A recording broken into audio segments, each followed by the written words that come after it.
Allah itu mencintai orang yang senantiasa mau tobat. Tobat, tobat, tobat. Mata saya pernah salah, saya tobat. Telinga saya pernah keliru dengar, saya tobat. Lisan saya pernah salah, saya tobat. Terus Anda terfikir untuk hijrah dari yang kurang baik pada yang baik. Ingat pesan saya ya, ketika Anda terbersit ingin berubah jadi lebih baik, di situ Anda mendapatkan anugerah tertinggi yang tak ternilai. Anda sedang dicintai oleh Allah Subhanahu wa Ta'ala. Karena itu tolong jangan gadaikan cinta Allah dengan dunia. Itu nggak ada tandingannya. Kalau Anda kemudian akan berubah jadi baik dan harus berhadapan dengan meninggalkan dunia Anda, demi Allah kalau saya boleh sarankan, pilih cinta Allah. Ketika Anda dicintai oleh Allah, maka semua akan mengikuti dalam kehidupan Anda. Siapa yang punya dunia? Allah. Siapa yang punya materi? Allah. Siapa yang punya kesembuhan? Allah. Siapa yang punya obatnya? Allah. Siapa yang punya semesta? Allah. Jadi ketika Anda ikuti hukum Allah, Anda mendapatkan cintanya, maka semua yang terkait dengan dunia, Anda akan mendapatinya.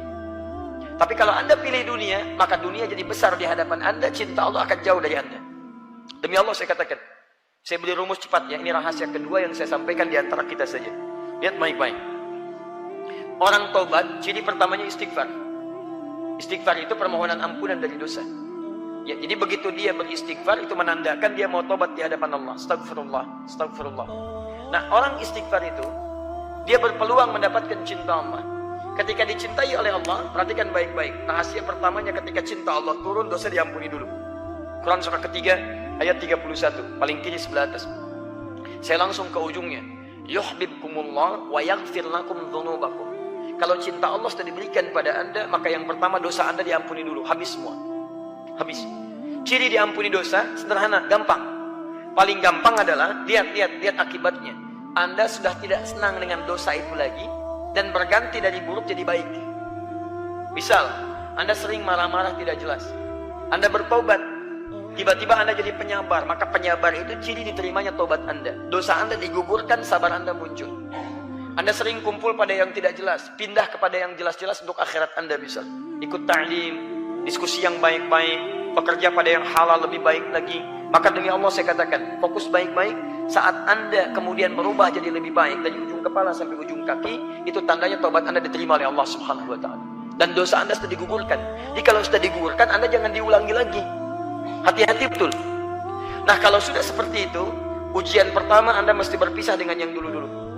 Nanti setelah dekat dengan Allah, maka Allah akan turunkan rahmat lebih luas daripada sebelumnya. Inilah yang menyebabkan Nabi Nuh alaihissalam, bukan di surah Nuh, dari ayat 10 sampai ayat 13-nya, sering meminta umatnya untuk istighfar, tobat, tobat, tobat. Ketika tobat, lihat ayatnya. Faqultu astaghfiru rabbakum innahu kana ghaffara. Aku sering katakan pada umatku, cepat istighfar, tobat, tobat, tobat. Karena Allah itu pasti akan menjemput orang tobat. Jadi kalau seseorang kembali kepada Allah, itu ditunggu itu. Bahkan hadis kutsinya jelas, hadis kutsinya. Kamu datang merangkak, aku datang dengan berjalan. Kamu berjalan, aku datang dengan berlari. Jangan dibayangkan keadaannya. Maksud ini kalimat mubalaghah untuk menunjukkan cepat. Dia Allah itu paling cepat merespon orang tobat. Cepat, lebih daripada apa yang Anda bayangkan. Yang paling menarik, teruskan ayatnya. Faqultu astaghfiru rabbakum innahu kana ghaffara yursilis samaa'a 'alaikum midrara. Kalau sudah tobat diampuni, terima, dosa diampuni, maka Allah akan mencurahkan rahmatnya dari langit kepada Anda. Wa yumdidkum bi amwalin. Kalau rahmat turun dari langit, maka harta Anda akan diluaskan oleh Allah Subhanahu wa Ta'ala. Kalau yang menyampaikan adi hidayat, Anda boleh ragu, tinggalkan. Tapi kalau yang menyampaikan Allah, maka hukum berlaku. La raiba fi. Dzalikal kitabu la raiba fi. Jangan pernah Anda ragukan janji Allah Subhanahu wa Ta'ala. Quran surah 3 ayat 9. Innallaha la yukhliful mi'ad. Allah enggak mungkin, mustahil mengingkari janjinya. Allah yang janji pada kita. Kata Allah, kamu tobat, saya curahkan rahmat dari langit. Begitu rahmat turun, rahmat kan 3 bentuknya. Pertama, solusi dari masalah. Quran surah kedua Al-Baqarah ayat 155 sampai 157. Masalahnya di 155, sabarnya 156, rahmatnya 157. Paling kiri sebelah atas. Ulaika alaihim salawatun min rabbihim wa rahmah. Ada hamba Allah yang ketika mendapatkan ujian, masalah dalam hidup, diberikan rahmat oleh Allah. Ketika rahmat turun, wa ulaika humul muhtadun. Mereka mendapatkan solusi dari masalahnya, selesai urusannya. Bahkan ada orang yang belum dapat masalah, sudah selesai masalahnya. Bukan nggak punya masalah, tapi masalahnya diringankan oleh Allah. Sama-sama dapat, dan masalahnya serupa. Orang ini punya masalah, dia punya masalah. Bisa orang itu larut dalam kesedihan, orang ini santai aja. Silakan cek. Dan banyak hamba-hamba Allah Subhanahu wa Ta'ala bukan nggak punya masalah, Tapi masalahnya banyak, cuma diringankan oleh Allah. Silahkan lihat para ustaz, masalahnya lebih banyak daripada antum. Tuh masalah semua tuh pertanyaan. Masalah punya antum yang mikirin ustaz. Dia itu luar biasa gitu kan. Tapi lihat yang lain-lain, Masya Allah. Demi Allah saya katakan, Anda mendapatkan ini rahmat turun. Kedua, ampunan dari semua dosa yang berlebih. Quran surah ke-39 ayat 53. Qul ya ibadiyalladzina asrafu ala anfusihim la taqnatu min rahmatillah.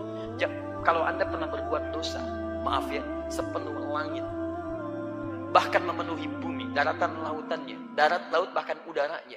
Demi Allah saya katakan, nyawa belum sampai ke kerongkongan, ada peluang Anda berubah jadi hamba terbaik di hadapan Allah Subhanahu wa taala. Tinggalkan yang buruk, Anda akan diangkat. Bukankah Anda sering mendengar ada orang ahli surga di lisan Nabi dijamin tanpa hisab? Coba cek latar belakang mereka.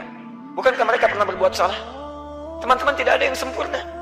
Hei Anda yang pernah mabuk, dulu sahabat Nabi ada yang pernah mabuk, namanya Umar, 5 kali dalam sehari. Anda nggak seperti itu, dan jangan pernah bersaing, Anda kalah. Demi Allah saya katakan, tapi dia bisa memilih untuk meninggalkan masa lalunya, membuka lembaran barunya. Ketika dibuka dia masuk Islam dan baik keislamannya, hasuna islamu. Perhatikan bagaimana Allah mengangkat derajatnya. Demi Allah saya katakan, dosanya diampuni oleh Allah. Dijadikan jadi sahabat terbaik. Meninggalnya dikubur di samping Nabi. Pernah jadi khalifah, jabatan tertinggi. Dan surganya kata Nabi, masuk surga tanpa hisab. Kurang apa lagi? Luar biasa. Pernah ada pembunuh 100 orang. Bunuh 100 orang. Bertobat dia cuma datang ke majelis ilmu. Di tengah jalan tobat. Begitu tobat meninggal dunia, Masya Allah, turun langsung kalimat dakhalal jannah.